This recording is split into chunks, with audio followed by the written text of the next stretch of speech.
नमस्ते मित्रों, कथा निधि चैनल पर आपका बहुत बहुत स्वागत है।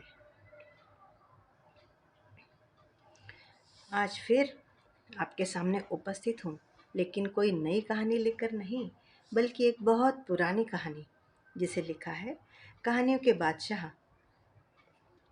मुंशी प्रेमचंद जी ने। जब दुनिया के सबसे बड़े बड़े स्टोरी राइटर्स की बात आती है ना, तो उनमें हम बाहरी दुनिया के राइटर्स को तो बहुत जल्दी याद कर लेते हैं, लेकिन मैं समझती हूँ कि दुनिया का एक बेहद शानदार कथाकार, एक सबसे प्रतिष्ठित लेखक, कलम का धनी इसी भारत में जन्मा और पला और बढ़ा। उन्होंने भारत को केंद्र में रखकर ऐसी ऐसी कहानियां लिखी जिन पर गर्व करने के लिए एक पूरी जिंदगी कम पड़ जाए। अगर साहित्य को सृष्टि मान लिया जाए तो मुंशी प्रेमचंद इस सृष्टि के परमेश्वर हैं। आज ईद है, इसलिए मौका भी है और दस्तूर भी है कि मैं आपको मुंशी जी की सबसे लोकप्रिय कहानियों में से एक कहानी ईदगाह पढ़कर सुनाऊं। यह कहानी तो बचपन में हम में से अधिकतर लोगों ने अपने कोर्स की किताब में ज़रूर पढ़ी है। मुझे लगता है कि हामिद और उसकी दादी का जो रिश्ता मुंशी जी ने अपनी कल्पना में, अपनी कहानी में रचा है, उससे अधिक सच्चा संबंध इस धरती पर कोई और हो ही नहीं सकता। सुनिए कैसे मुंशी जी की लेखनी उन निर्धनों का दर्द महसूस करती है, जिनके लिए ईद का चांद प्यार का संदेश तो लेकर आया है, लेकिन ईद पर खाने के लिए न तो उनके पास सिमैया है, न पहनने के लिए नए कपड़े। तो चलिए शुरू करते हैं मुंशी जी की बेहतरीन कहानी ईदगाह। रमजान के पूरे 30 रोजों के बाद ईद आई है। कितना मनोहर, कितना सुहावना समा है। वृक्षों पर अजीब हरियाली है, खेतों में कुछ अजीब रौनक है, आसमान पर कुछ अजीब लालिमा है।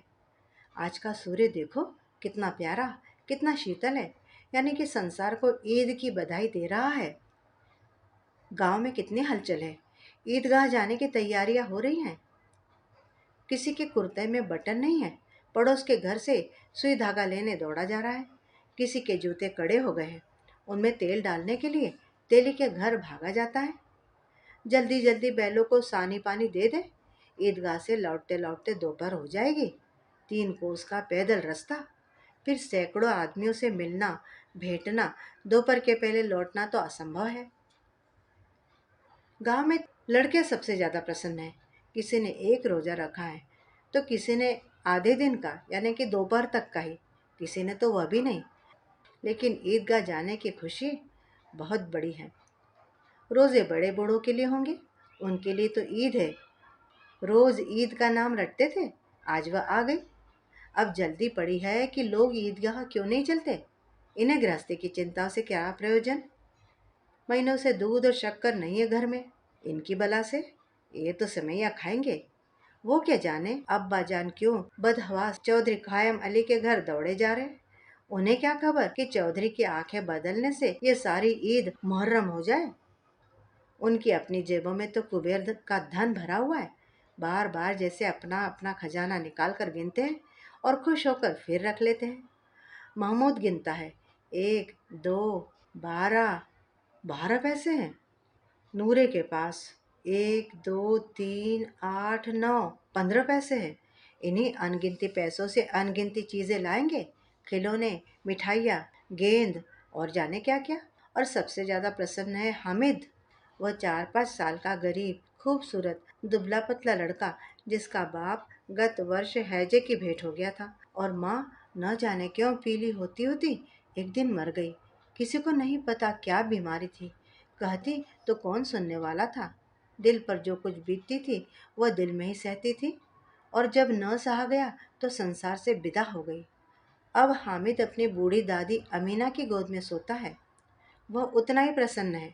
उसके अब्बाजान रुपए कमाने गए हैं, बहुत सी थैलियां लेकर आएंगे। अम्मी जान अल्लाह मियाँ के घर से उसके लिए बड़ी अच्छी अच्छी चीज़ें लाने गई हैं, इसलिए हामिद प्रसन्न है। आशा तो बड़ी चीज़ है, और फिर बच्चों की आशा, उनकी कल्पना तो राई का पर्वत बना लेती है। हामिद के पाँव में जूते नहीं है, सिर पर एक पुरानी धुरानी टोपी है जिसका गोटा तक काला पड़ गया है। फिर भी फिर भी वह प्रसन्न है। जब उसके अब्बा जान थैलियाँ और अम्मी जान नियामतें लेकर आएंगी तो वह दिल से अरमान निकाल लेगा। तब देखेगा मोहसिन, नूरे और सम्मी कहाँ से उतने पैसे निकालेंगे। अभागिन अमीना अपनी कोठरी में बैठी रो रही है। अमीना, हामिद की दादी। आज ईद का दिन, लेकिन घर में दाना नहीं है। आज आबिद होता तो क्या इसी तरह ईद आती और चली जाती। इस अंधकार और निराशा में वह डूबी जा रही है। किसने बुलाया था इस निगोड़ी ईद को इस घर में। इस घर में उसका काम नहीं, लेकिन हामिद, उसे किसी के जीने मरने से क्या मतलब। उसके अंदर प्रकाश है, बाहर आशा। विपत्ति अपना सारा दलबल लेकर आए, हामिद की आनंद भरी चितवन उसका विध्वंस कर देगी। हामिद भीतर जाकर दादी से कहता है, डरना नहीं अम्मा, मैं सबसे पहले आऊंगा। बिल्कुल न डरना। अमीना का दिल कचोट रहा है। गांव के बच्चे अपने अपने बाप के साथ जा रहे हैं। अमीना के सिवा और कौन है उसे। उसे कैसे अकेले मेले में जाने दे। उस भीड़ भाड़ में बच्चा कहीं खो जाए तो क्या हो। नहीं नहीं, अमीना उसे यूं न जाने देगी। नन्ही सी जान, 3 कोस कैसे चलेगा। पैरों में छाले पड़ जाएंगे। जूते भी तो नहीं है। अगर वह साथ जाती तो थोड़ी थोड़ी दूर पर उसे गोद में ले लेती। लेकिन फिर यहाँ सेवैया कौन पकाएगा।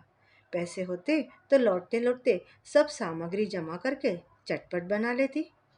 यहाँ तो घंटों चीजें जमा करते लग जाएंगे। मांगे का ही तो भरोसा ठहरा। उस दिन फहीमन के कपड़े सिले थे, 8 आने पैसे मिले थे। उस अठन्नी को ईमान की तरह बचाती चली आई थी इसी ईद के लिए। लेकिन कल ग्वालन सिर पर सवार हो गई तो क्या करती। हामिद के लिए कुछ नहीं तो 2 पैसे का दूध तो चाहिए ही चाहिए। अब तो कुल 2 आने पैसे बच गए हैं। 3 पैसे हामिद की जेब में, 5 अमीना के बटवे में। यही तो बिसात है और ईद का त्योहार। अल्लाह ही बेड़ा पार लगाए। धोबन और नाइन और मेहतरानी और चूड़ी हारिन सभी को घी की सेवैयाँ चाहिए। और थोड़ा तो किसी को लगता ही नहीं। किस किस से मुंह चुराएगी। और मुंह क्यों चुराए। साल भर का त्योहार है। जिंदगी खैरियत से रहे। उनकी तकदीर भी तो उसी के साथ है।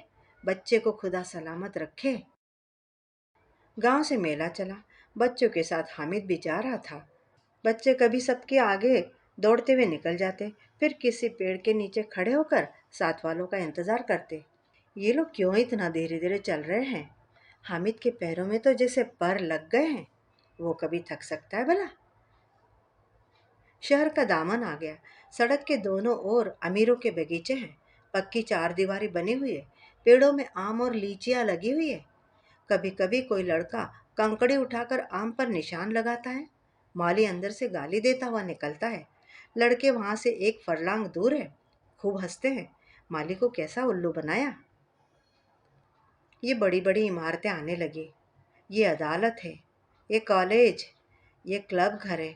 इतने बड़े कॉलेज में कितने लड़के पढ़ते होंगे। ये सब लड़के नहीं हैं जी, बड़े बड़े आदमी हैं। सच, उनकी बड़ी बड़ी मूछें हैं, दाढ़ी है। इतने बड़े हो गए, अभी तक पढ़ने जाते हैं। न जाने कब तक पढ़ेंगे और क्या करेंगे इतना पढ़कर। हामिद के मदरसे में 2-3 बड़े बड़े लड़के हैं, बिल्कुल 3 कौड़ी के।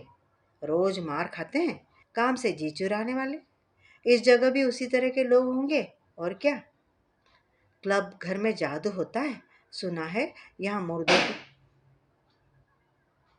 सुना है यहाँ मुर्दों की खोपड़ियाँ दौड़ती है और बड़े बड़े तमाशे होते हैं, पर किसी को अंदर नहीं जाने देते। और शाम को यहाँ साहब लोग खेलते हैं। बड़े बड़े आदमी खेलते हैं, मूछो दाढ़ी वाले। और मैं भी खेलती हैं। सच, हमारी अम्मा को ये दे दो। क्या नाम है इसका, बैट, तो घुमा ही ना पाए। महमूद ने कहा। हमारी अम्मी का तो हाथ कांपने लगे।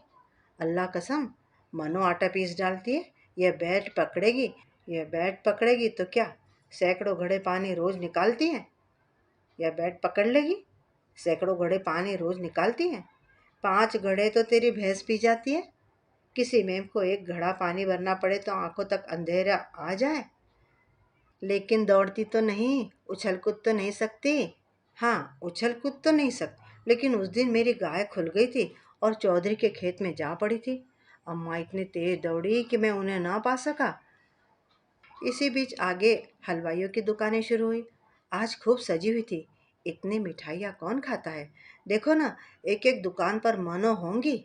सुना है रात को जिन्नात खरीद कर ले जाते हैं। अब्बा कहते थे कि आधी रात को एक आदमी हर दुकान पर जाता है और जितना माल बचा होता है वो तुलवा लेता है और सचमुच के रुपए देता है। बिल्कुल ऐसे ही रुपए। हम आपको यकीन ना आए। मोहसिन बोला, जिन्नात को रुपए की क्या कमी।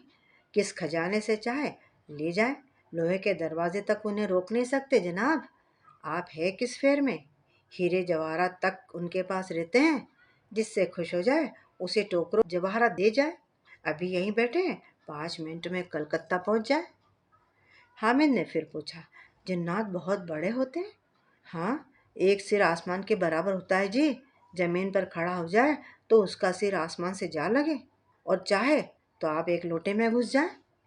हम इन लोगों को कैसे खुश कर सकते हैं। कोई मुझे ये मंत्र बता दे तो एक जिन्न को खुश कर लूं। मोहसिन बोला, अब ये तो मैं नहीं जानता, लेकिन चौधरी साहब के काबू में बहुत से जिन्नात है। कोई चीज चोरी हो जाए, चौधरी साहब उसका पता तुरंत बता देंगे और चोर का नाम भी बता देंगे। जुमेराती का बच्चा उस दिन खो गया था। 3 दिन हैरान हुआ, कहीं न मिला तो झक मार कर पहुंच गया चौधरी के पास। चौधरी ने तुरंत बता दिया मवेशी खाने में है और वही मिला। जिन्नात आकर उन्हें सारे जहान की खबर दिए जाते हैं। अब उसकी समझ में आया कि चौधरी के पास क्यों इतना धन है और क्यों उनका इतना सम्मान है। चलो आगे चले। ये पुलिस लाइन है। यही सब कांस्टेबल कवायद करते हैं। रहटन फायरो। रात को बेचारे घूम घूम कर पहरा देते हैं। ये ना हो तो चोरियां हो जाए। मोहसिन ने प्रतिवाद किया, ये कांस्टेबल पहरा देते हैं, तब तो तुम बहुत जानते हो। अजी हजरत, ये चोरी करते हैं। शहर के जितने चोर डाकू हैं ना, सब इनसे मिले हुए रहते हैं। रात को ये लोग चोरों से तो कहते हैं चोरी करो और खुद दूसरे मोहल्ले में जाकर जागते रहो पुकारते रहते। तभी इन लोगों के पास इतने रुपए आते हैं। मेरे मामू एक थाने में कांस्टेबल हैं। 20 रुपया महीना पाते हैं, लेकिन 50 रुपया घर भेजते हैं। अल्लाह कसम, मैंने इस बार पूछा था कि मामू आपके पास इतने रुपए कहाँ से आते हैं। हंसकर कहने लगे, हमें तो बेटा अल्लाह देता है। फिर आप ही बोले, हम लोग चाहे तो एक दिन में लाखों मार ले, पर हम तो इतना ही लेते हैं कि इसमें अपनी बदनामी भी ना हो और नौकरी भी ना चली जाए। हामिद ने पूछा, ये लोग खुद चोरी करवाते हैं तो उन्हें कोई पकड़ता क्यों नहीं। मोहसिन ने उसकी नादानी पर दया दिखाई। बोला, अरे पागल, इन्हें कौन पकड़ेगा। पकड़ने वाले तो ये लोग खुद ही है, लेकिन अल्लाह इन्हें सजा भी खूब देता है। हराम का माल हराम में जाता है। थोड़े दिन हुए, मामू के घर में आग लग गई। सारी लेई पूंजी जल गई। एक बर्तन तक न बचा। कई दिन पेड़ के नीचे सोए। अल्लाह कसम, पेड़ के नीचे। फिर न जाने कहाँ से 100 रुपया कर्ज लाए तो बर्तन भांडे आए। हामिद ने पूछा, 100 तो 50 से ज्यादा होते हैं। अबे कहाँ 50 और कहाँ 100। 50 तो एक थैली होता है, 100 तो 2 थैलियों में भी ना आए। ये बातें करते करते बच्चे ईदगाह के रास्ते पर चल रहे हैं। चलते चलते थोड़ा और आगे निकले। अब बस्ती घनी होने लगी। ईदगाह जाने वाली टोलियां नजर आने लगी। एक से एक भड़कीले वस्त्र पहने हुए, कोई इक्के तांगे पर सवार, कोई मोटर पर, सभी इत्र में बसे। सभी के दिलों में उमंग। ग्रामीणों का यह छोटा सा दल अपनी विपन्नता से बेखबर, संतोष और धैर्य में मगन चला जा रहा था। बच्चों के लिए नगर की सभी चीज़ें अनोखी थी। जिस चीज़ की ओर ताकते ताकते ही रह जाते और पीछे से बार बार हॉर्न की आवाज़ होने पर भी न चेतते। हामिद तो मोटर के नीचे आते आते बचा। सहसा ईदगाह नजर आई। ऊपर इमली के घने वृक्षों की छाया, नीचे पक्का फर्श है जिस पर जाजम बिछा हुआ है और रोजेदारों की पंक्तियां एक के पीछे एक ना जाने कहाँ तक चली गई है, पक्की जगत के नीचे तक, जहाँ जाजम भी नहीं है। नए आने वाले आकर पीछे की कतार में खड़े हो जाते हैं। आगे जगह नहीं है। यहाँ कोई धन और पद नहीं देखता। इस्लाम की निगाह में सब बराबर हैं। इन ग्रामीणों ने भी वजू किया और पिछली पंक्ति में खड़े हो गए। कितना सुंदर संचालन है, कितनी सुंदर व्यवस्था। लाखों सिर एक साथ सजदे में झुक जाते हैं, फिर सब के सब एक साथ खड़े हो जाते हैं, एक साथ झुकते हैं और एक साथ घुटनों के बल बैठ भी जाते। कई बार यही क्रिया होती है, जैसे बिजली की लाखों बत्तियां एक साथ प्रदीप्त हो और एक साथ बुझ जाए। और यही क्रम चलता रहा। कितना अपूर्व दृश्य था, जिसकी सामूहिक क्रियाएं, विस्तार और अनंतता हृदय को श्रद्धा, गर्व और आत्मानंद से भर देती थी। मानो भ्रातृत्व का एक सूत्र इन समस्त आत्माओं को एक लड़ी में पिरोए हुए है। नमाज खत्म हो गई, लोग आपस में गले मिल रहे हैं। तब मिठाई और खिलौने की दुकानों पर धावा होता है। ग्रामीणों का यह दल इस विषय में बालकों से कम उत्साही नहीं है। ये देखो, हिंडोला है, मतलब बड़ा सा झूला। 1 पैसा देकर चढ़ जाओ, कभी आसमान पर जाते हुए मालूम होंगे, कभी जमीन पर गिरते हुए। ये चरखी है, लकड़ी के हाथी, घोड़े, ऊंट छड़ों में लटके हुए हैं। 1 पैसा देकर बैठ जाओ और 25 चक्रों का मजा ले लो। महमूद और मोहसिन और नूरे और सम्मी भी इन घोड़ों और ऊँटों पर बैठते हैं। हामिद दूर खड़ा है। 3 ही पैसे तो उसके पास है, अपने कोष का 1/3 जरा सा चक्कर खाने के लिए नहीं दे सकता। सब चरखियों से उतरते हैं। अब खिलौने लेंगे। उधर दुकानों की कतारें लगी हुई है, तरह तरह के खिलौने हैं। सिपाही और गुजरिया, धोबिन और साधु, वाह वाह, कितने सुंदर सुंदर खिलौने हैं। मोहम्मद सिपाही लेता है, खाकी वर्दी और लाल पगड़ी वाला। कंधे पर बंदूक रखे हुए मालूम होता है अभी कवायद किए चले आ रहा है। मोहसिन को भिश्ती पसंद आया। भिश्ती जो पानी पिलाते हैं। भिश्ती की कमर झुकी हुई है, ऊपर पीठ पर मशक रखे हुए। मशक का मुंह एक हाथ से पकड़े हुए हैं। कितना प्रसन्न है, बस मशक से पानी उड़ेलना ही चाहता है। नूरे को वकील से प्रेम है। कैसी विद्वत्ता है उसके मुख पर। काला चोगा, नीचे सफेद अचकन, सामने की जेब में घड़ी और सुनहरी जंजीर, एक हाथ में कानून का पोथा लिए हुए। मालूम होता है अभी किसी अदालत से जिरह या बहस किए चले आ रहे हैं। ये सब 2-2 पैसे के खिलौने हैं और हामिद के पास तो कुल 3 ही पैसे हैं। इतने महंगे खिलौने वो कैसे ले ले। कई खिलौना हाथ से छूट पड़ा तो चूर चूर हो जाए, जरा पानी पड़ा तो सारा रंग धुल जाएगा। ऐसे खिलौने लेकर वो क्या करेगा, किस काम के ये खिलौने। मोहसिन कहता, मेरा भिश्ती रोज पानी देगा। और महमूद बोला, मेरा सिपाही घर पर पहरा देगा, कोई चोर आएगा तो फ्रंट बंदूक से फायर कर देगा। नूरे बोला, मेरा वकील खूब मुकदमा लड़ेगा। सम्मी कहने लगा, मेरी धोबिन रोज कपड़े धोएगी। हामिद खिलौनों की निंदा करने लगा, मिट्टी के तो है, गिरे तो चकनाचूर हो जाएंगे। लेकिन फिर भी ललचाई आंखों से खिलौनों को देख रहा है और चाहता है कि जरा देर के लिए उन्हें हाथ में ले ले। अनाया से उसका हाथ लगता है, लेकिन लड़के इतने त्यागी नहीं होते हैं, विशेषकर जबकि अभी नया नया ही शौक हुआ है और अभी नया नया ही खरीदा है। हामिद ललचाता रह जाता है। खिलौने के बाद मिठाई आती है। किसी ने रेवड़ियाँ ली है, किसी ने गुलाब जामुन, किसी ने सोहन हलवा लिया है और मज़े से खा रहे हैं।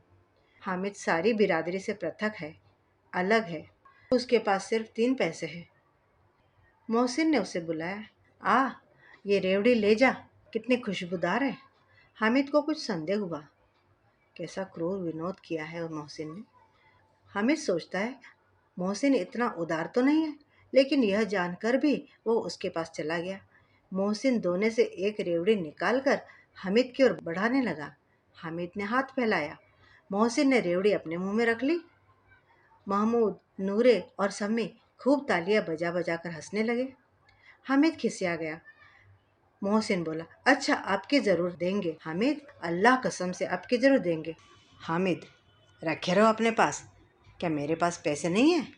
सम्मी बोली, है तो 3 पैसे में क्या लोगे। महमूद बोला, हमसे गुलाब जामुन ले जाओ हामिद।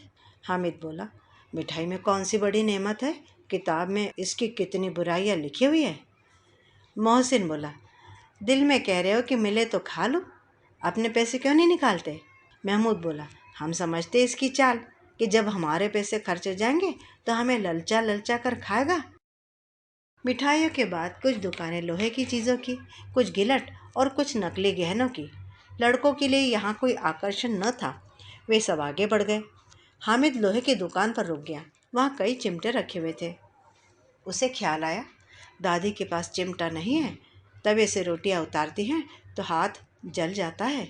अगर वह चिमटा ले जाकर दादी को दे दे तो वो कितना प्रसन्न होगी। फिर उनकी उंगलियां कभी न जलेंगी।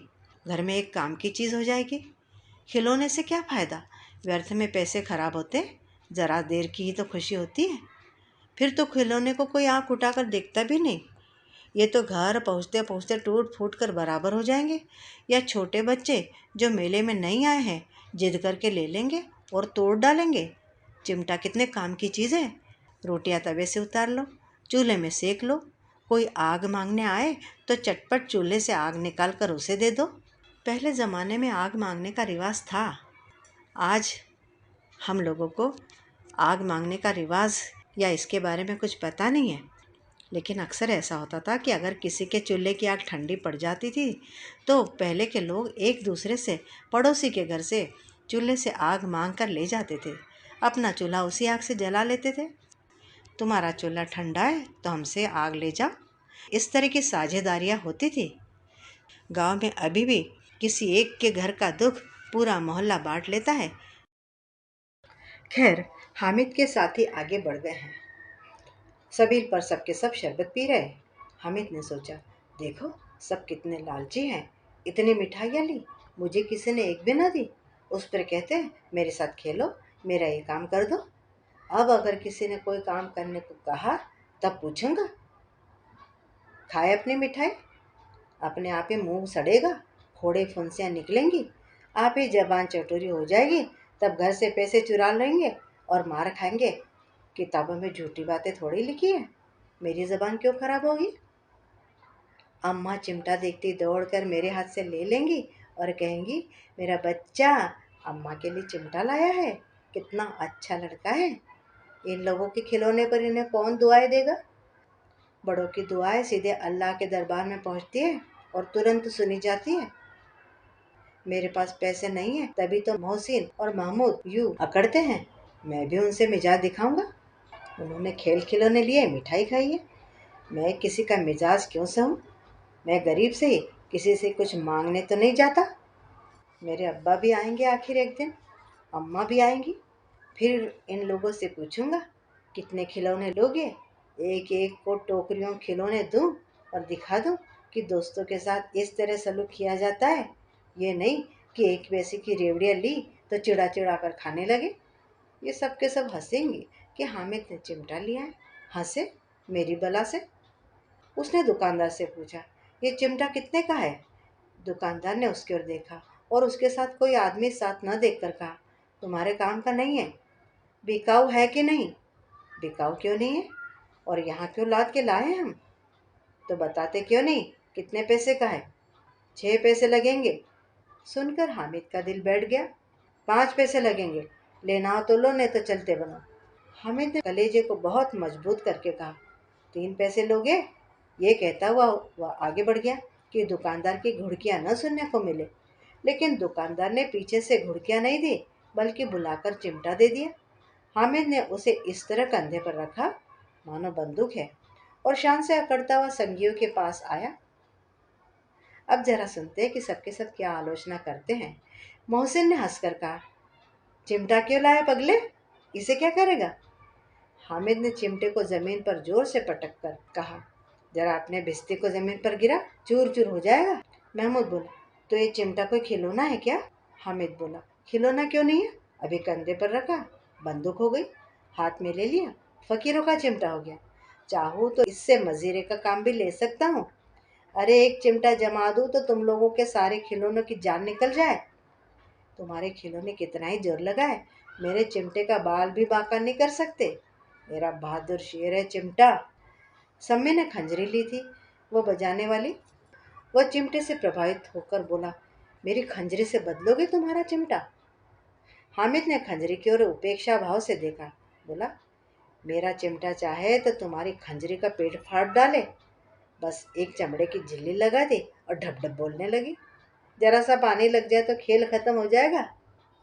मेरा बहादुर चिमटा आग पानी आंधी तूफान में बराबर डटा खड़े रहेगा।